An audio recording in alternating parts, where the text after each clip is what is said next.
ರಾಜ್ಯ ಸರ್ಕಾರ ಯಾವುದೇ ಬಿಪಿಎಲ್ ಕಾರ್ಡ್ ರದ್ದು ಮಾಡ್ತಿಲ್ಲ. ಕೇಂದ್ರ ನಿಯಮದಂತೆ ಪರಿಷ್ಕರಣೆ ಮಾಡುತ್ತಿದ್ದೇವೆ. ಅರ್ಹರ ಕಾರ್ಡ್ ರದ್ದಾಗಿದ್ರೆ ಮರು ಹಂಚಿಕೆಯಿಂದ ಮುನಿಯಪ್ಪ.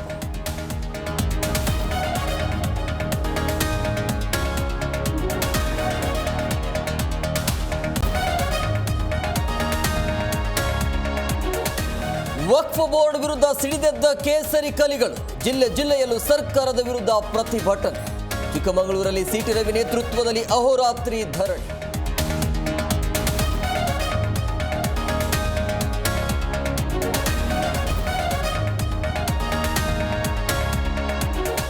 ತಿಪ್ಪೇಸ್ವಾಮಿ ಮನೆಯಲ್ಲಿ ಗೋಲ್ಡ್ ನೋಡಿ ಲೋಕ ಶಾಕ್.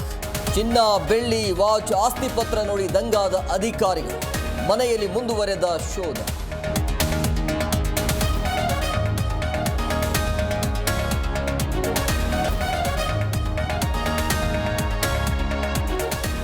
ರಿಲ್ಯಾಕ್ಸ್ ಮೂಡ್ನಲ್ಲಿದ್ದ ದರ್ಶನ್ಗೆ ಬಿಗ್ ಶಾಕ್.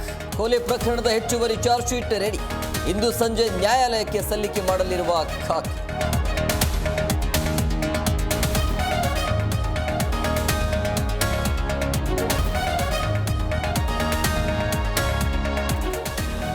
ಅದಾನಿ ವಿರುದ್ಧ 2,237 ಕೋಟಿ ರೂಪಾಯಿ ಲಂಚ ಆರೋಪ.